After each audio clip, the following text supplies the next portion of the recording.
Hello दोस्तों, कैसे हैं आप सभी। उम्मीद है आप सभी बहुत ही अच्छे होंगे। तो आज हम लोग विद्युत धारा का ये फर्स्ट पार्ट है जिसमें आज हम लोग देखेंगे कि विद्युत धारा क्या होता है। उसके बाद हम देखेंगे कि एक एम्पियर का परिभाषा देखेंगे। उसके बाद अलग अलग टॉपिक ऐसे देखेंगे। हम 5 टॉपिक इसमें आपको क्लियर करने वाले हैं और बहुत ही अच्छे से आपको समझ में आएगा। ठीक है, थंबनेल में आपने देख ही लिया होगा कौन कौन से टॉपिक हमें देखना है। ठीक है, तो चलिए दोस्तों बिना देर किए शुरू करते हैं। सबसे पहले विद्युत धारा के बारे में। ठीक है, तो ये हमारा विद्युत धारा का चैप्टर है। तो सबसे पहले हम जानेंगे कि विद्युत धारा होता क्या है। ठीक है, विद्युत धारा। ठीक है, विद्युत धारा होता क्या है। ठीक है, तो ये हमने क्लास 10th में ही बहुत अच्छे तरीके से आप पढ़े होंगे, तो पता होगा विद्युत धारा किसे कहते हैं। तो हम जानते हैं विद्युत धारा का फॉर्मूला जानते हैं कि I = Q/T। ये हम फॉर्मूला जानते हैं विद्युत धारा का। ठीक है, पहले से ही। ठीक है, ये क्या है, यहाँ पे I क्या है, I विद्युत धारा है और ये क्या है, Q ये आवेश है और T क्या है, समय है। ठीक है, समय है। तो यहीं से हम इसका परिभाषा भी कर देंगे। यहीं से हम इसका परिभाषा कैसे कहेंगे कि देखिए याद रखिएगा, जो समय होता है ना, उसको जब परिभाषा के रूप में हम बोलते हैं तो समय को हम दर कहते हैं। याद रखिएगा, दर कहते हैं। ठीक है, और देखिए ये क्या है, विद्युत धारा है। ये क्या है, आवेश है। हम जानते हैं कोई भी आवेश होता है वो किसी चालक में प्रवाहित होता है। चालक कैसा होना चाहिए, चालक मतलब क्या है, जिसमें मुक्त इलेक्ट्रॉन हो, जिसमें आवेश प्रवाह कर ले। ठीक है, तो ये क्या है, आवेश है, तो क्या होगा, किसी चालक में प्रवाहित होगा। ठीक है, तो हम कहेंगे इसका डेफिनेशन क्या कहेंगे कि आवेश प्रवाह के दर को, ठीक है, आवेश प्रवाह के दर को विद्युत धारा कहते हैं। मतलब आवेश को प्रवाहित करने में लगा समय को ही क्या कहते हैं, लगे समय को ही हम क्या कहते हैं, विद्युत धारा कहते हैं। ठीक है, तो हम डिफिनीशन सिंपल से क्या कर देंगे, इसका डिफिनीशन लिख देंगे कि यहां से हम परिभाषा कहें, यहां से हम सिंपल से इसका परिभाषा कहें तो क्या कहेंगे कि देखिए समझिए, यहां से आवेश प्रवाह के दर को विद्युत धारा कहते हैं। मतलब आवेश को प्रवाहित करने पर, किसी चालक में आवेश को प्रवाहित करने में लगा समय को क्या कहते हैं, विद्युत धारा कहते हैं। तो ऐसे भी आप कह सकते हैं कि आवेश को, किसी चालक में आवेश प्रवाहित करने में लगे समय को हम विद्युत धारा कहते हैं। या आप सिंपल से ऐसे कह सकते हैं कि आवेश प्रवाह के दर को विद्युत धारा कहते हैं। तो मैं यही लिखूंगा, बहुत छोटा डिफिनेशन है। तो हम क्या लिखेंगे कि आवेश प्रवाह के दर को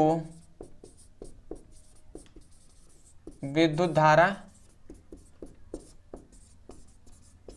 कहते हैं। ठीक है, आवेश प्रवाह के दर को विद्युत धारा कहते हैं। सिंपल से डेफिनेशन लिख सकते हैं ये। आवेश प्रवाह को मतलब किसमें आवेश प्रवाहित हो रहा है, तो याद रखेंगे कोई चालक है, चालक में आवेश प्रवाहित हो रहा है, तो हम लिख सकते हैं ये भी कि किसी चालक में आवेश प्रवाह के दर को विद्युत धारा कहते हैं। जितना बड़ा चढ़ा के लिखें अच्छा होगा। ठीक है, उसके बाद आप सिंपल से इस फॉर्मूले को लिख देंगे। अब यहां से आता है इसका मात्रक। ठीक है, ठीक है, कि मतलब विद्युत धारा का मात्रक क्या होता है। तो चलिए दोस्तों मात्रक देख लेते हैं। तो याद रखेंगे इसका सबसे पहला मात्रक हो जाएगा, यहाँ से इस Q का क्या होता है, आवेश का होता है कूलाम, और समय का क्या होता है, सेकेंड होता है। तो यहाँ से पहला मात्रक निकल गया कि कूलाम प्रति सेकेंड। ठीक है, कूलाम प्रति सेकेंड। और दूसरा यहाँ से निकल गया कि इसका धारा का, विद्युत धारा का मात्रक दूसरा होता है एम्पियर। ठीक है, एम्पियर। ये दो डेफिनेशन है। ठीक है, सॉरी, ये दोनों आपके मात्रक हो गए, कूलाम प्रति सेकेंड और एम्पियर। याद रखेंगे ये दोनों आपको जो क्या है, दोनों जो आपके परिभाषा मात्रक है, ये आपको याद होना चाहिए। क्योंकि आपको बोर्ड एग्जाम में ना कभी कभी बहुविकल्पी में क्वेश्चन दे देगा कि विद्युत धारा का मात्रक है एम्पियर, हम सभी लोग जानते हैं, परंतु एम्पियर ना देकर आपको कूलाम प्रति सेकेंड दे देगा आपको ऑप्शन में। आप एम्पियर देखा याद किया होगा तो ऐसे दिक्कत हो जाएगा, आप गलत ट्रिक कर सकते हैं। इसलिए दोनों को आपको याद होना चाहिए। ठीक है, तो ये आपका हो गया कि विद्युत धारा किसे कहते हैं। अब हम देखेंगे कि जो एम्पियर होता है, जो ये एम्पियर है, तो एम्पियर है क्या भाई, एक एम्पियर। ठीक है, तो हम एक एम्पियर का दूसरे टॉपिक में देखेंगे। 1 एम्पियर का परिभाषा, ठीक है, 1 एम्पियर है क्या, ठीक है। तो ये हम अभी पहला इसका पार्ट है, ठीक है, विद्युत धारा का पहला पार्ट है। इसमें अभी बेसिक बात करेंगे, बहुत ही इंपॉर्टेंट है।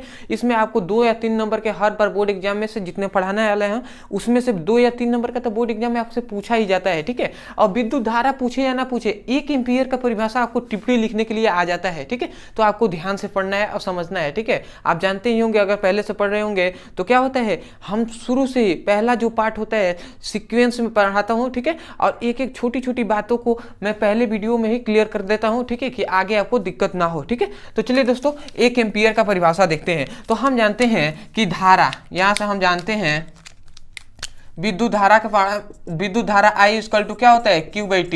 ये हम फॉर्मूला जानते हैं पहले से, ठीक है। विद्युत धारा बराबर क्या होता है, आवेश बटे समय। यदि हम जो आवेश है, ठीक है, समझिएगा, जो आवेश है, आवेश को Q इक्वल टू 1 कूलाम ले लें, ठीक है, 1 कूलाम आवेश को ले लें। और समय है, समय को हम, ये समय है, ठीक, क्या है, समय है, समय को हम 1 सेकेंड ले लें, ठीक है।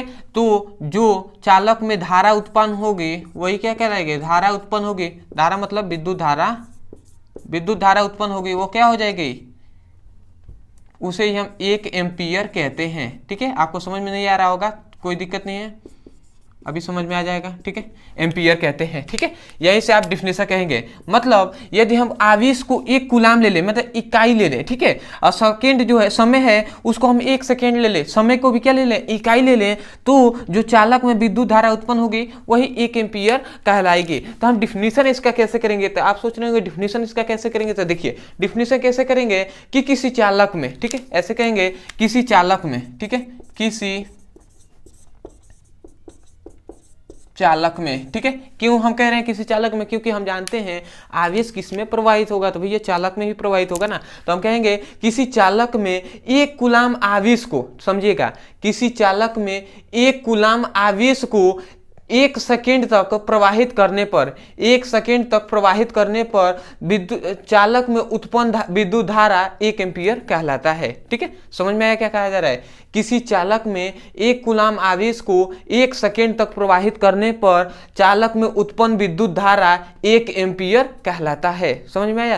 देखिए ऐसे आपको समझना चाहिए, ठीक है, क्योंकि आपको डिफिनेशन रटना नहीं चाहिए, आपको यहाँ से देखकर आपको स्वयं बनाना है, ठीक है। यहीं से हम बोल सकते हैं, क्या कहेंगे, देखिए समझिए, किसी चालक में 1 कूलाम आवेश, ये क्या है, क्यों क्या है, कूलाम है, तो हम क्या कहेंगे, आवेश है ना, तो आवेश का मात्रा कूलाम होता है। तो हम कह रहे हैं किसी चालक में 1 कूलाम आवेश को 1 सेकेंड तक प्रवाहित करने पर विद्युत धारा जो उत्पन्न होती है, मतलब किसी चालक में, उस चालक में विद्युत धारा जो उत्पन्न होती है उसे हम 1 एम्पियर कहते हैं। तो मैं एक बार आपको सीक्वेंस में बोल दे रहा हूं, आपको हमेशा के लिए याद हो जाएगा, और आप स्वयं इसको लिखिए, डिफिनेशन में लिखवाऊंगा नहीं, आप नोट्स कीजिए। क्या कहेंगे, किसी चालक में, लिखिए, किसी चालक में 1 कूलाम आवेश को 1 सेकेंड तक प्रवाहित करने पर चालक में उत्पन्न विद्युत धारा 1 एम्पियर कहलाता है, ठीक है। सिंपल से आपका हो गया 1 एम्पियर का डिफिनेशन, ठीक है। तो अब हम देखेंगे इसके बाद जो विद्युत वाहक बल होता है उसके बारे में, जो कि बहुत ही इंपॉर्टेंट है, ठीक है। तो आप इसका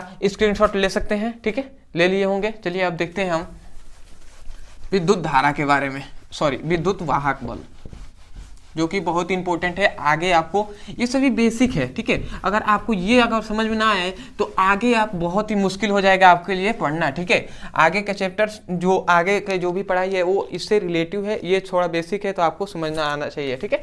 तो अब देखेंगे तीसरा विद्युत वाहक बल, ठीक है, ठीक है, विद्युत वाहक बल, ठीक है। तो आपसे एक रिक्वेस्ट है कि अगर आपको समझ में अच्छे से आ रहा है तो आप प्लीज़ मेरा सपोर्ट कीजिए, ठीक है। और मैं चाहता हूं कि आप हमारा सपोर्ट करें, ठीक है। और कुछ नहीं तो एक लाइक ज़रूर कर दीजिएगा, हो सके तो चैनल को सब्सक्राइब कर दीजिएगा।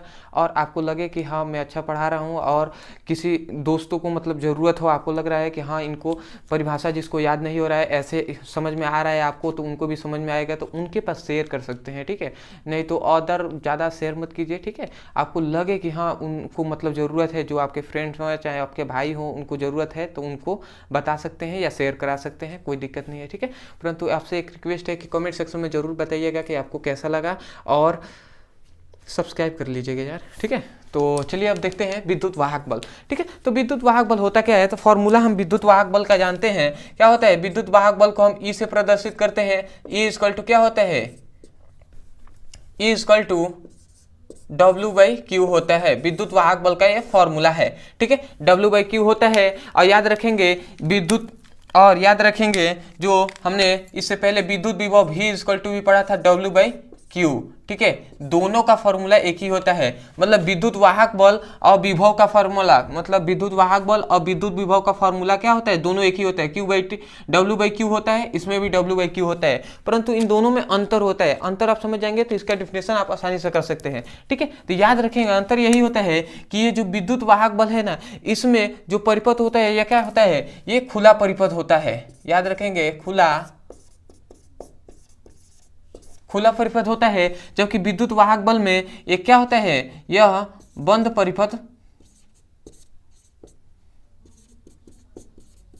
परिपथ में होता है। मतलब क्या है, ये एक बंद परिपथ है, ठीक है। तो ये बंद परिपथ होता है, मतलब एक गोला बना दिया गया है ऐसे, तो क्या है, बंद परिपथ है। तो विद्युत वाहक बल क्या होता है, बंद परिपथ में लागू होता है, ठीक है। तो ये आपका हो गया, ये बस आपको थोड़ा सा समझना था कि विद्युत वाहक बल और विभव में क्या अंतर है, तो ये आपने समझ लिया। अब हम देखेंगे इसका डिफिनेशन, ठीक है। तो हमने ये तो जान लिया कि विद्युत वाहक बल क्या है, बंद परिपथ के लिए लागू होता है। तो यहीं से हम डिफिनेशन इसका कैसे करेंगे कि यदि ये Q है, ये क्या है, आवेश है, और W क्या है, W है कार्य, ठीक है। ये विद्युत वाहक बल है, ठीक है। तो हम डेफिनेशन ऐसे कहेंगे, यदि Q जो है, Q इक्वल टू 1 ले लें, 1 कूलाम मतलब इकाई ले लें, ठीक है। यदि Q मतलब जो आवेश है उसको इकाई, एक मतलब क्या होता है, इकाई होता है या एकांक कह सकते हैं, तो इकाई ले लिए तो जो विद्युत वाहक बल होगा वो किसके बराबर हो जाएगा, वो W के बराबर हो जाएगा। तो यहीं से हम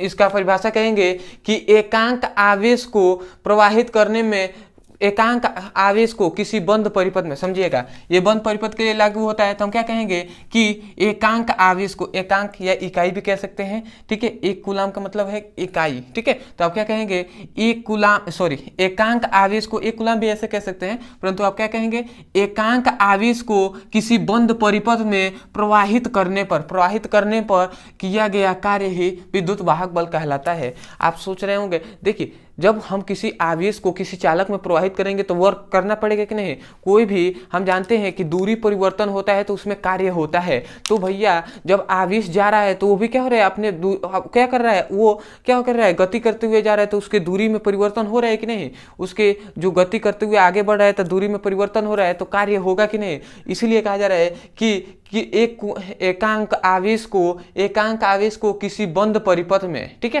क्या कहा जा रहा है, एकांक आवेश को किसी बंद परिपथ में प्रवाहित करने पर किया गया कार्य ही क्या कहलाता है, विद्युत वाहक बल कहलाता है, ठीक है। तो ये हम इसका डिफिनेशन लिख दे रहे हैं कि डिफिनेशन ये लिखेंगे कि एकांक आवेश को किसी बंद परिपथ में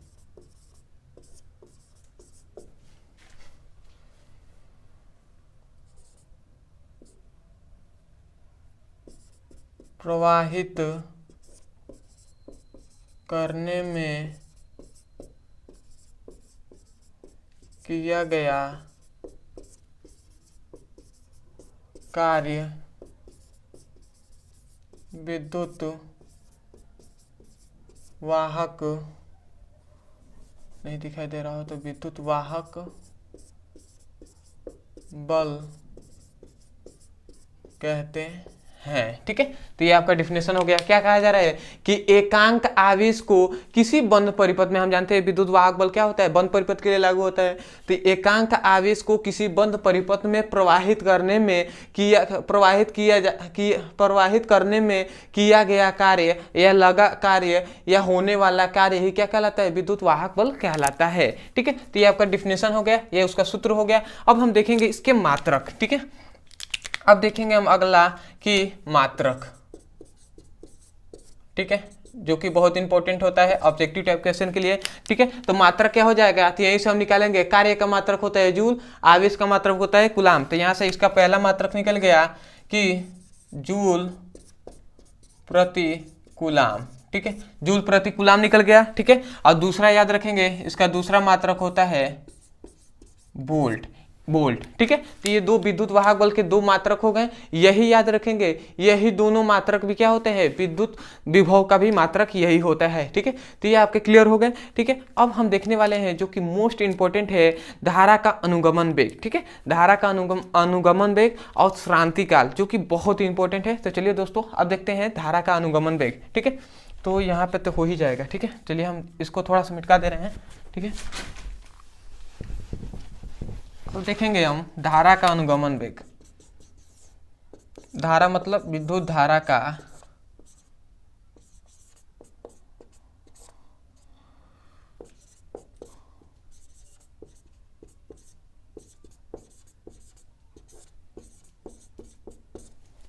विद्युत धारा का अनुगमन वेग, ठीक है।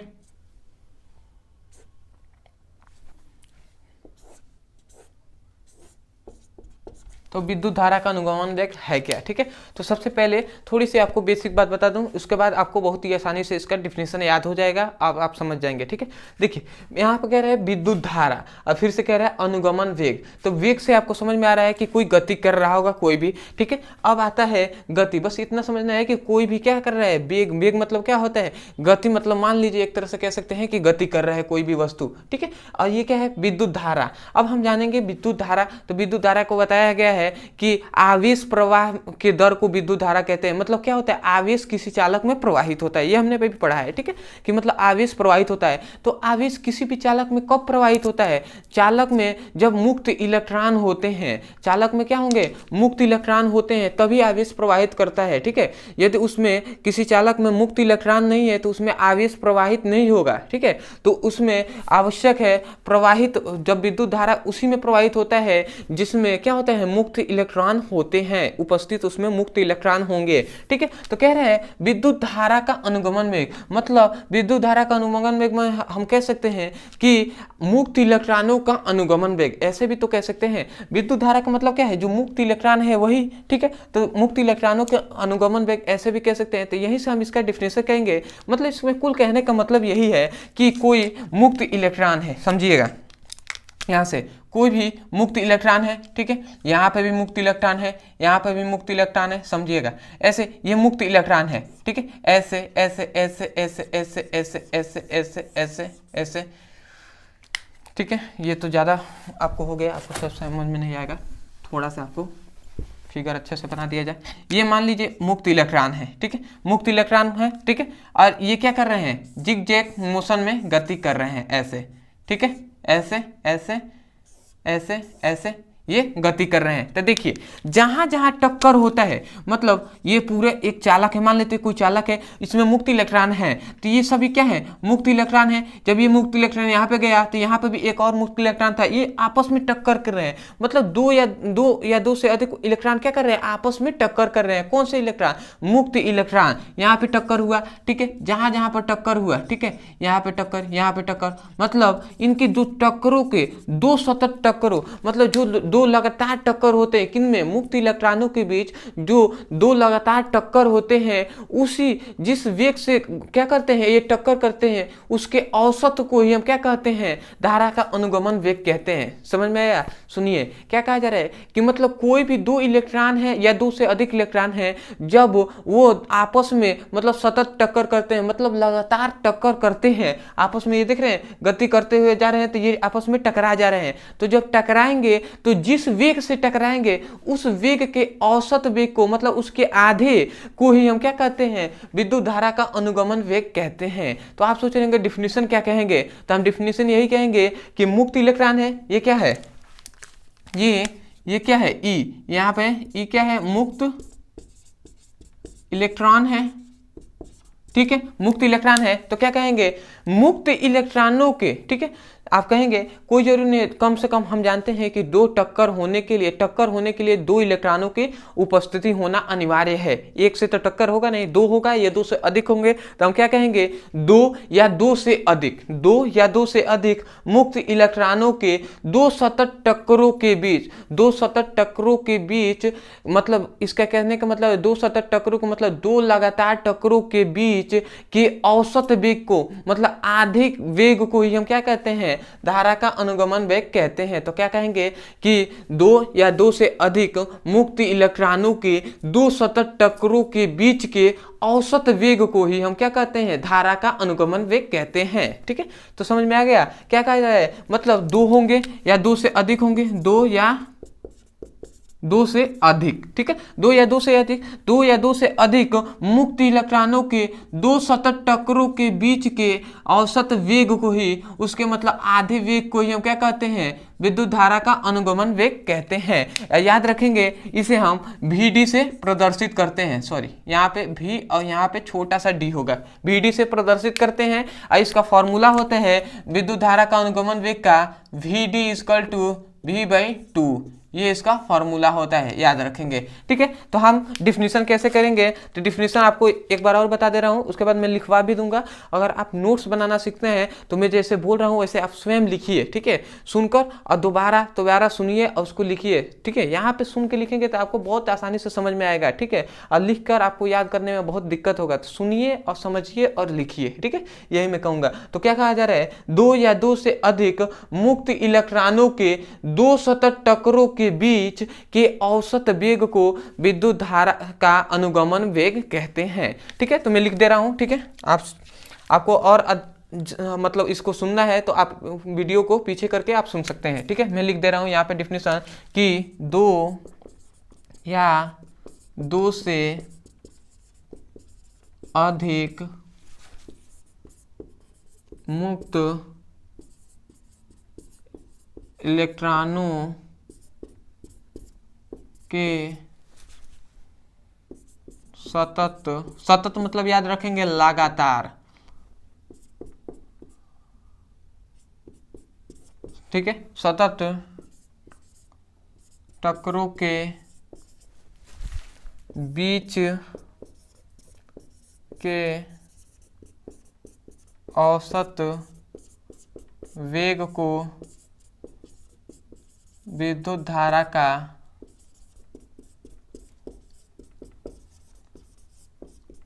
अनुगमन वेग कहते हैं। ठीक है, तो ये आपका डिफिनीशन हो गया। क्या कहा जा रहा है, देखिए यहीं से मैं बोल रहा हूं, यही यहाँ पर भी लिखा गया है, दो या दो से अधिक मुक्त इलेक्ट्रॉनों के दो सतत टक्करों के बीच, मतलब दो सतत या दो लगातार टक्करों के बीच के औसत वेग को विद्युत धारा का अनुगमन कहते हैं। यहाँ पे Vd से प्रदर्शित करते हैं। Vd = क्या होता है, V/ क्या होता है, V/ क्या है, 2 है। ठीक है, जहां पर V क्या है, अंतिम वेग है। ठीक है, क्योंकि हम जानते हैं कि क्या है, इसका कोई भी इलेक्ट्रॉन है उसका प्रारंभिक वेग तो क्या होगा, 0 होगा, और वो जिस वेग से गति कर रहा है तो उस वेग पर जब टकराएगा तो वहां पे अंतिम जो वेग होगा उसके आधे को ही हम क्या कहेंगे, औसत वेग कहेंगे। तो यहाँ से फॉर्मूला ये कैसे निकला, तो Vd = हम जानते हैं प्रारंभिक वेग प्लस अंतिम वेग। ठीक है, प्रारंभिक वेग प्लस अंतिम वेग, ये प्रारंभिक वेग u है, अंतिम वेग v है बटे 2।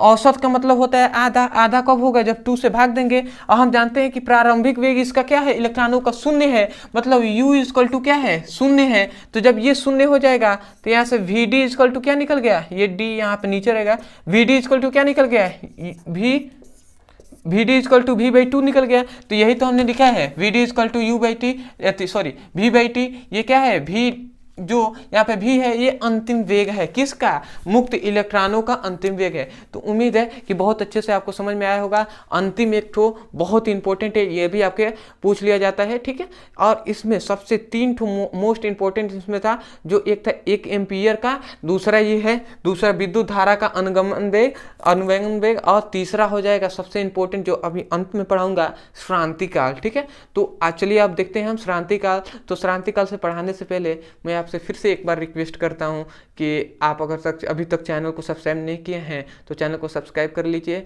और सब्सक्राइब कर लिए हैं तो कुछ नहीं तो एक लाइक कर दीजिएगा, और कमेंट सेक्शन में ज़रूर बताइएगा कि आपको समझ में कैसा आया, ठीक है, आपको कैसा पढ़ाई लगा, और आपको कोई दिक्कत तो नहीं है। जो भी दिक्कत हो आप कमेंट सेक्शन में ज़रूर बताइएगा, मैं उसे ज़रूर देखूंगा, और हो सके तो मैं आपको रिप्लाई भी करूंगा अगर मुझे समय मिला तो, ठीक है।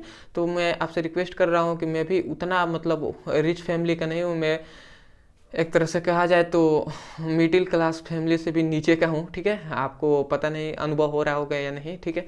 तो मैं आपसे रिक्वेस्ट कर रहा हूँ कि थोड़ा सा सपोर्ट कीजिए, ठीक है, क्योंकि आप मिडिल क्लास फैमिली के होंगे तो आप जानते ही होंगे कि अभी मैं अगर क्लास 12th के आप स्टूडेंट अगर होंगे, ठीक है, आप क्लास 12th के लिए पढ़ाया जा रहा है तो आप हैं, तो आप जानते होंगे class 12th middle class family में क्या होता है। मिडिल क्लास फैमिली में होता है कि क्लास 12th पास किए, उसके बाद हो सके तो उसके पास पैसे हैं तो वो कमाने पैसे हैं तो वो पढ़ेगा, नहीं तो अभी से कमाने चला जाएगा। तो वही हालत मेरा भी है, ठीक है। तो आपसे रिक्वेस्ट है कि हो सके तो सपोर्ट कर सकते हैं, ठीक है, और बाकी तो आप समझदार ही हैं, ठीक है। तो चलिए आप देखते हैं, आपसे रिक्वेस्ट है, आप समझ गए होंगे, अब ज़्यादा कहने की कोई ज़रूरत नहीं है, ठीक है, आप समझ जाएंगे, ठीक है। तो चलिए ठीक है, अगर जो भी है ठीक है, देखा जाए आगे क्या होता है, आपको पढ़ा पाते हैं कि नहीं, ठीक है, कि हमें भी बाहर निकलना पड़ेगा, ये तो आप पे ही निर्भर करेगा, परंतु मैं फिर भी आपसे रिक्वेस्ट कर रहा हूँ कि सपोर्ट कर दीजिएगा, ठीक है। आपसे जितना हो सके उतना सपोर्ट कीजिए, ठीक है, और पढ़ते रहिए एक एक वीडियो को, ठीक है। प्लेलिस्ट में इसके जो डिस्क्रिप्शन में आपको क्लास 12th फिजिक्स का प्लेलिस्ट मिल जाएगा, आप वहाँ से जाकर अच्छे से एक एक करके वीडियो को सीक्वेंस में पढ़ सकते हैं और अच्छे से नोट्स बना सकते हैं, ठीक है।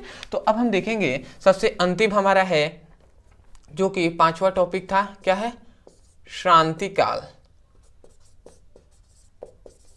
ठीक है, श्रांति काल, ठीक है।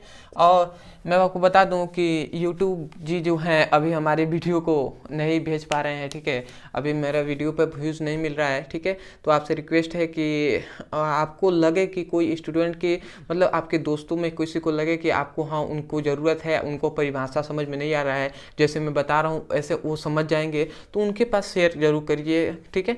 और आपके वजह से किसी का भला हो जाए तो बहुत अच्छी बात है, तो आप उनके पास शेयर कर सकते हैं विदाउट इस तरह, और किसी के पास ऐसे शेयर मत कीजिए फालतू के लिए, ठीक है। बस उनके पास जिसको आपको लगे, आप स्वयं जानते हैं कि किनको ज़रूरत है, उनके पास शेयर कर सकते हैं वीडियो को, ठीक है। और उनसे अगर आपके भाई छोटे हैं क्लास 10th के 9th के, तो उनसे कहिए कि आप स्वयं प्लेलिस्ट, आप हमारे चैनल के अंदर जाएंगे, प्लेलिस्ट बन गया है 9th का 10th का, तो वहाँ से जाकर आप उनको बता सकते हैं और उनको कह सकते हैं कि हाँ यहाँ से पढ़ सकते हैं, ठीक है।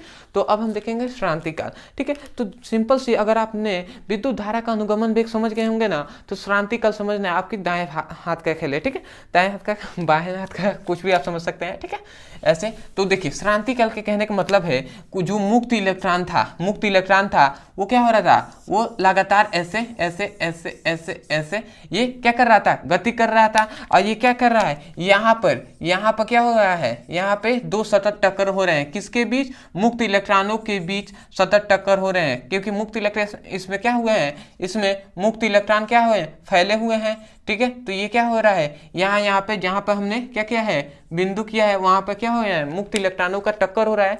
तो ये कहा जाता है कि जब मुक्त इलेक्ट्रॉन, ठीक है, समझिएगा, यहीं से हम डिफिनीशन भी इसका करेंगे। ये क्या है, मुक्त इलेक्ट्रॉन है, और ये क्या है, सतत टक्कर हुआ है, सतत टक्कर हुआ है, मतलब लगातार टक्कर हुआ है, ठीक है, ये मुक्त इलेक्ट्रॉन है। तो हम यहीं पे कहेंगे कि श्रांति काल का मतलब होता है समय अंतराल, मतलब समय, ठीक है, समय कहने का कुल मतलब है श्रांति काल का कि समय, काल मतलब होता है समय, तो समय ही इसका कहने का मतलब है कि मुक्त इलेक्ट्रॉनों के दो सतत टक्करों के बीच, जब मुक्त इलेक्ट्रॉनों के बीच जब लगातार टक्कर होता है, तो टक्करों के बीच जो लगा समय होता है, जो लगा समय अंतराल होता है उसी को हम क्या कहते हैं, श्रांति काल कहते हैं। समझ में आया क्या कहा जा रहा है कि जब दो इलेक्ट्रॉन या दो से अधिक इलेक्ट्रॉन आपस में, इलेक्ट्रॉन नहीं सॉरी मुक्त इलेक्ट्रॉन, ठीक है, मुक्त इलेक्ट्रॉन में बहुत ही अंतर है, ठीक है। तो मुक्त इलेक्ट्रॉन जब दो या दो से अधिक मुक्त इलेक्ट्रॉन आपस में टक्कर करेंगे तो उनके बीच जो समय लगेगा, जो समय अंतराल होगा, उसे हम क्या कहेंगे, श्रांति काल कहेंगे, ठीक है। तो हम इसका डिफिनेशन कहेंगे कि दो या दो से अधिक, हमने बताया कि जब टक्कर होता है तो दो इलेक्ट्रॉन होना चाहिए या दो से अधिक इलेक्ट्रॉन होना चाहिए। तो हम क्या कहेंगे कि दो या दो से अधिक मुक्त इलेक्ट्रॉनों के दो सतत टक्करों के बीच के समय अंतराल को, क्या समय अंतराल को, मतलब जब लगातार टक्कर हो रहा है तो उनमें लगे समय के अंतराल को ही हम क्या कहते हैं, श्रांति काल कहते हैं। तो डिफिनेशन लिखिए, क्या लिखेंगे कि दो या दो से अधिक मुक्त इलेक्ट्रॉनों के दो सतत टक्करों के बीच के अंतराल को, समय अंतराल को, विद्युत समय अंतराल को ही क्या कहते हैं, श्रांति काल कहते हैं, ठीक है। तो एक बार और सुनिए, क्या कहेंगे कि दो या दो से अधिक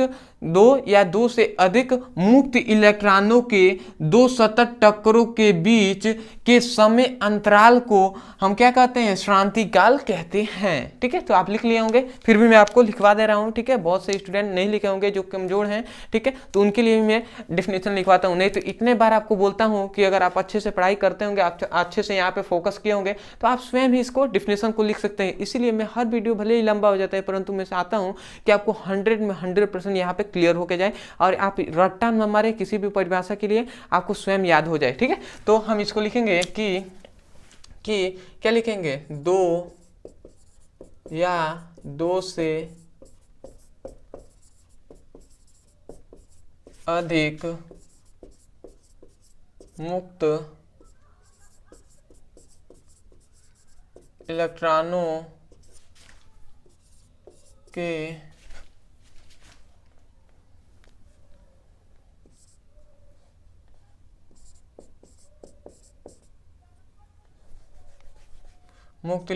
के सतत मैंने बताया था, मैंने लगातार दो सतत टक्करों के बीच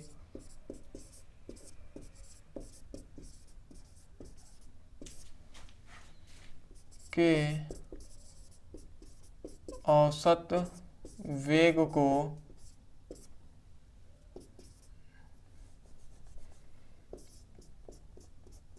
श्रांति काल